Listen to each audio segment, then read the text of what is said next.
Hello there. The Prime Minister, Boris Johnson, has been given a 12-day deadline to produce a written Brexit plan, or it's all over and there will be no more Article 50 extensions.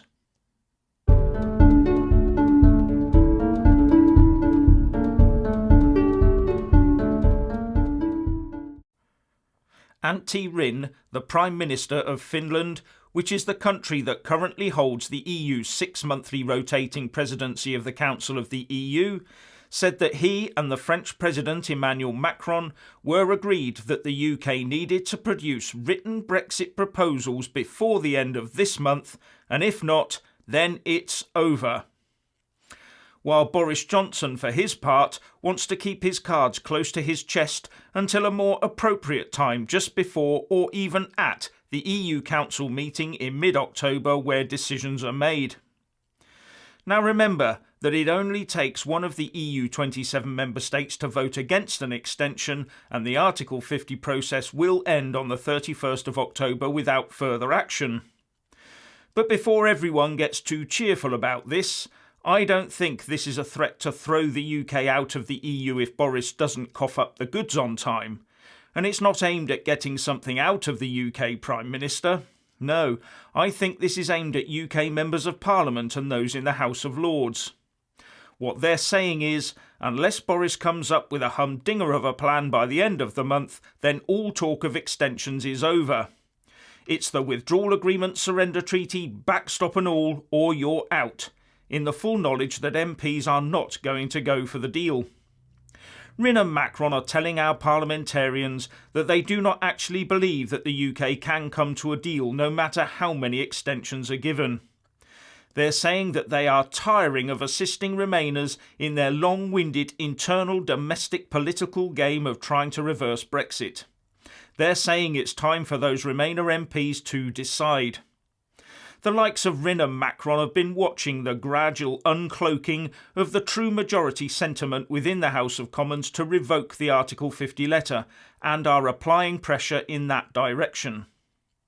If Macron and Rinne were to come out on the 1st of October and say, "That's it, we've had enough, no more time after the 31st of October," that would be telling Boris to not even bother wasting the price of a stamp on an Article 50 extension request letter, and it would also be telling those concerned to not bother wasting their money and court time on trying to force Boris to comply with the Benn Surrender Act. It would be telling the House of Commons revokers to get their plan of action underway and use the window between the 14th of October and Halloween to get the required legislation in place. Unless the Supreme Court rules in the interim that the prorogation is unlawful, which would give MPs even longer to stir their Remainer cauldrons. Now on to the economy.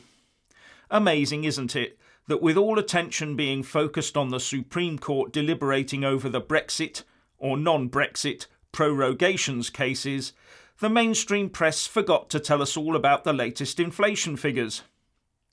The Office for National Statistics issued the Consumer Prices Index figures for August yesterday, which showed that inflation over the year to August was 1.7%, down from 2.1% in the year to July.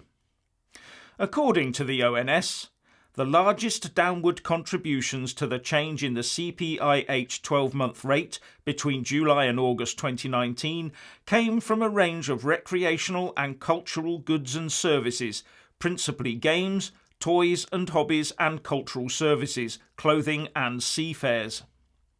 While on the upward pressures, the ONS said that rises in airfares resulted in the largest offsetting upward contribution to change. So, still no sign of the promised post-Brexit vote spike in prices. But it will be next month's figures that prove the most interesting, as they will be September's inflation figures that are used, I believe, to set such things as government pension increases. But that aside, we are reaching another Brexit crunch point, and this could be the crunch point when MPs in the House of Commons show their true blue and gold starred colours. Anyway, what do you think? Please share and comment, and thank you for watching. Please do like and share this video. and also subscribe to my channel. And when subscribing, please do remember to press on the little bell next to the subscribe button. That way you'll get an alert every single time I put up a new video. Thank you very much for watching.